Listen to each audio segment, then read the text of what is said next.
अभय दुबे जी, मोदी जाति का अपमान करने की वजह से राहुल गांधी को सजा हुई है। प्रधानमंत्री नरेंद्र मोदी के बारे में तो कांग्रेस नेताओं ने, चाहे सोनिया गांधी हो, राहुल गांधी हो, प्रियंका जी हो या फिर तमाम और नेता हो, बोलते रहे, उसको लेकर तो कोई केस नहीं किया गया। यहां मोदी उपनाम, मोदी जाति को लेकर के केस हुआ था।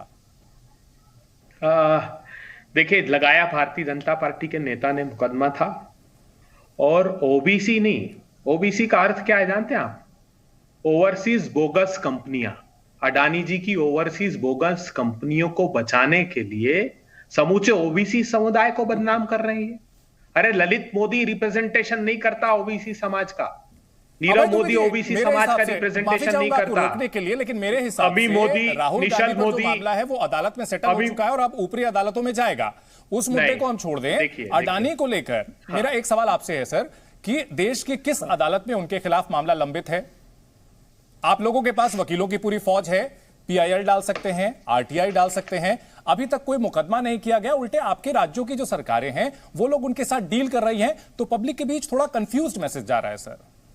चंदन साहब, आपको एक जानकारी होनी चाहिए। सर्वोच्च अदालत ने एक कमेटी बनाई जांच के लिए। जानते हैं क्या किया है सरकार ने? केंद्र की सरकार एक चुपचाप सीलबंद लिफाफा लेकर पहुंच गई कि हमारे लोग जांच करेंगे साहब। फटकार लगाई सर्वोच्च अदालत ने, उन्होंने कहा कि हम पारदर्शिता चाहते हैं जी, हम नई जांच कराना चाहते। आरोप क्या है? आरोप यह है कि जेपीसी की जांच नहीं करा रहे। क्यों नहीं करा रहे? जितने फैसले अदालत के उठा के देख लीजिए, राफेल का फैसला उठाइए, उसमें स्पष्ट रूप से लिखा है कि हमारे अधिकार और दायरा सीमित है। पेगासिस का मामला उठा लीजिए, सुप्रीम कोर्ट ने कहा नहीं, कि पहले सरकार ने हमारी कि अदालत निष्पक्ष है कि नहीं है। एक तरफ आप कहते हैं कि सुप्रीम कोर्ट ने सरकार को फटकार लगाई, दूसरी तरफ जो है राहुल गांधी ये कहते हैं कि न्यायपालिका दबाव में है। और इन सब के बीच चलिए वो मुद्दा दोबारा, राम कहां से आ गए, पांडव कहां से आ गए, मैं ये समझने की कोशिश कर रहा हूं कि राहुल गांधी में ऐसा क्या प्रियंका गांधी को दिखा कि उन्होंने भगवान राम से तुलना की। एक बहन के तौर पर अगर वो राहुल गांधी को राम और कृष्ण माने कोई दिक्कत नहीं है, लेकिन बतौर एक नेता जनता के सामने अगर ये कुछ दावा कर रही हैं तो इसके लिए पीछे कुछ तर्क होना चाहिए सर। हाँ, देखिए, राहुल गांधी जी के लिए या प्रियंका गांधी जी ने तुलना करने की अपेक्षा राम राज्य की अवधारणा को चरितार्थ करने की बात की। भारतीय जनता पार्टी रोज वचन को तोड़कर सत्ता का भोग करती है। ये राम राज्य नहीं। क्या है राम राज्य की अवधारणा? जासु राज प्रिय प्रजा दुखारी, सोई नृप अवसी नरक अधिकारी। जिस राजा के राज में प्रजा दुखी होगी वो नरक का अधिकारी होगा। क्या सिखाता है राम राज्य हमको? राम राज्य सिखाता है दैहिक देविक भौतिक तापा। राम राज्य नहीं कहूं, सब नर करे परस्पर प्रीति, चले सर्व धर्म सूरत श्रुत नीति। देखिए राकेश जी, आप रामायण पढ़ लीजिए। 2022 में 22 करोड़ लोगों ने नहीं, मैं आपकी अनुमति से मैं हस्तक्षेप कर रहा हूं। मैं आपकी अनुमति से हस्तक्षेप कर रहा हूं। मैं डिस्टर्ब नहीं कर रहा हूं। मैं आपकी अनुमति से नहीं छोड़िए, आप डिबेट कीजिए। आपकी अनुमति से मैं एक बात कहना चाहता हूं। मैं सुनता रहूंगा, आप करिए, मैं नहीं जवाब दूंगा इसके बाद। सुन तो लीजिए। एक क्षण, इतना रामायण पाठ करने के बाद भी आपने धैर्य नहीं आया जी को बोलने का अवसर दिया। इनको परेशानी क्या है?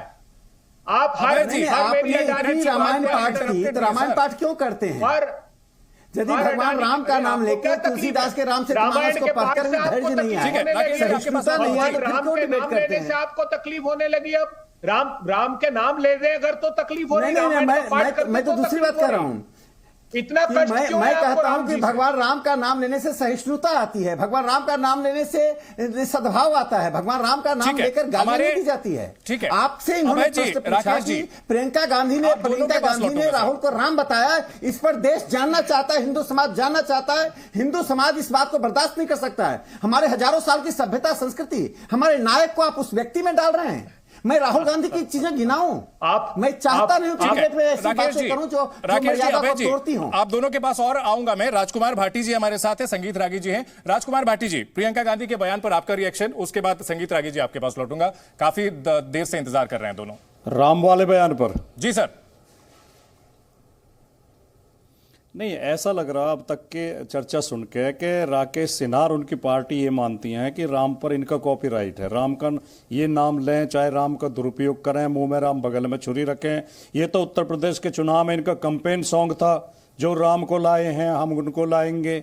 मतलब ये राम के नाम पर वोट मांगे, राम के नाम का खूब दुरुपयोग करें, राम के नाम पर दंगे कराएं, राम के नाम पर लोगों को मारें, जय श्री राम बोलो पकड़ पकड़ के लोगों की दाढ़ी हिलाएं, उनके ऊपर हमला करें, और दूसरा आदमी अगर पॉजिटिव वे में भी राम से तुलना कर दे। अरे राम तो हर बच्चा बच्चा होना चाहता है, आप कैसे आपत्ति कर सकते हो कि राम क्यों होना चाहते हैं वो जी। राम तो भारत का हर परिवार, हर माता पिता ये चाहते हैं कि मेरा बेटा राम हो। अगर प्रियंका गांधी चाह रही हैं कि उनका भाई राम हो तो आपको क्या आपत्ति है?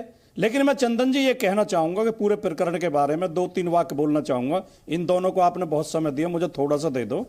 कि जब नास मनुज पर छाता है पहले विवेक मर जाता है। ऐसा लगता है सारी प्रक्रियाओं को देख के कि भारतीय जनता पार्टी का नाश नजदीक आ गया और इनका विवेक मर गया है। ये कर क्या रहे हैं? पोस्टर चिपका दिए तो मुकदमे दर्ज कर रहे हैं, लोगों को जेल भेज रहे हैं।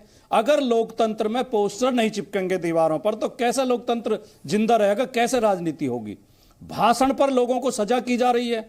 माननीय आजम खां साहब को भाषण पर सजा की गई, राहुल गांधी को भाषण पर सजा कर दी गई। उत्तर प्रदेश में अदालत ने दी, बीजेपी ने नहीं। बस एक छोटा सा करेक्शन आपकी बात में बीच में एक मैंने कर दिया। जिम्मेदार वो होता है जो अदालत में घसीट कर ले जाता है जी। और उत्तर प्रदेश में तो फर्जी मुकदमे दर्ज किए जा रहे हैं। अभी 26 सितंबर को एक आकाश गुजर नाम का लड़का मध्य प्रदेश से भर्ती होने आया था, सेना में भर्ती होने आगरा। पुलिस ने उसे फर्जी मुठभेड़ में मार दिया। कल परसों आगरा कोर्ट ने आदेश जारी किया कि पुलिस वालों के खिलाफ हत्या का मुकदमा दर्ज किया। ठीक है। आरिफ ने एक पक्षी सारस को बचाया, घायल पक्षी को अपने घर में रखा, प्यार दिया, उस आरिफ के खिलाफ मुकदमा कर दिया। ये इनका लग नहीं रहा आपको कि इनका विवेक मर गया है? कहीं विवेक नाम की चीज नहीं बची है। ये तानाशाही से, नफरत और पाखंड से राज चलाना चाहते। संगीत रागी जवाब दीजिए। हाँ, देखिए मुझे लगता है कि जो दुबे जी साहब हैं उन्होंने शुरुआत से ही गलत दिशा में अपना बैटिंग करना शुरू किया। बीजेपी का व्यक्ति जरूर वो था, लेकिन वह एक व्यक्ति था जो कोर्ट में ले गया राहुल गांधी को। और राहुल गांधी कोई पहली बार लूज टॉक नहीं कर रहे हैं। राहुल गांधी लूज टॉक करने के अभ्यस्त हैं। आप देखिए कि कोई भी व्यक्ति प्रधानमंत्री के लिए तू तड़ाके शब्द कह करके कोई भी सभ्य व्यक्ति नहीं बात करेगा कि तू पिटेगा। ऐसी भाषा कोई संभ्रांत और सभ्य भाषा नहीं हो सकती। लेकिन चूंकि आपके युवराज हैं, आप पार्टी के प्रवक्ता हैं, आज भी आप जस्टिफाई करेंगे। दूसरी बात, मुझे राहुल गांधी के लिए लगता है कि जो बहन और भाई के बीच में जो सत्ता की बागडोर किसके हाथ में होगी, पार्टी की बागडोर किसके हाथ में होगी, पहले से ही टकराव चल रहा था। ये कॉन्स्पिरेसी थ्योरी बहुत डाली जा रही है सर। नहीं, मैं बहुत सोर्स के आधार पर, मैं बहुत अज्ञात सोर्स, मैं आपको सोर्स नहीं बता सकता, लेकिन ये सच्चाई ये है कि ये दोनों कैंप में पहले से, और मुख्यमंत्री भी खेमे खेमे में बटे हुए थे जी। और मुझे लगता है कि बहन ने निपटा दिया है। आप अंदाजा लगाइए, क्योंकि राहुल गांधी के लिए जिस प्रकार की चीजें हो रही, मुझे एक गाइड फिल्म का नायक याद आता है। 10 सेकंड में अपनी बात खत्म करूंगा। वो जेल से लौट करके आया था और एक मंदिर में, चूंकि बेचारा कहीं सोने की जगह नहीं थी, मंदिर में था। गांव वालों ने उसे संत समझ लिया और संत समझ करके उस पर जिम्मेदारी ये डाल दी कि एक कहानी सुन रखा था कि संत यदि उपवास करे तो बारिश हो जाता है। वहाँ अकाल पड़ गया और उनको कह करके दबाव डाल करके उनसे जो है उपवास कराया और 10वें दिन उस संत की मृत्यु हो जाती है जी। तो राहुल गांधी में जो क्षमता नहीं है, उस क्षमता के योग्यता नहीं है, और उनको एक लीडर के तौर पर, राष्ट्रीय लीडर के तौर पर, नरेंद्र मोदी के विकल्प के तौर पर कांग्रेस पार्टी ने उनको बाहर किया। बतौर पार्टी अपने मैं 10 सेकंड में फिर उन्होंने, नहीं सुनिए चंदन जी सुनिए, उसका बड़ा दिलचस्प पहलू ये भी है। फिर लोगों ने कहा मैं सावरकर हूं, सावरकर नहीं हूं, मैं माफी नहीं मांग सकता। ये माफी मांग चुके हैं, माफी मांग चुके। इसके बाद मैं सावरकर नहीं हूं, और सावरकर तो आप हो भी नहीं सकते। 2 काला पानी, 2 लाइफ इम्प्रिजनमेंट, जिसका जो झेलने की क्षमता रखता हो, कोल्हू का बैल पीसने की क्षमता रखता हो, वही सावरकर हो सकता है ना।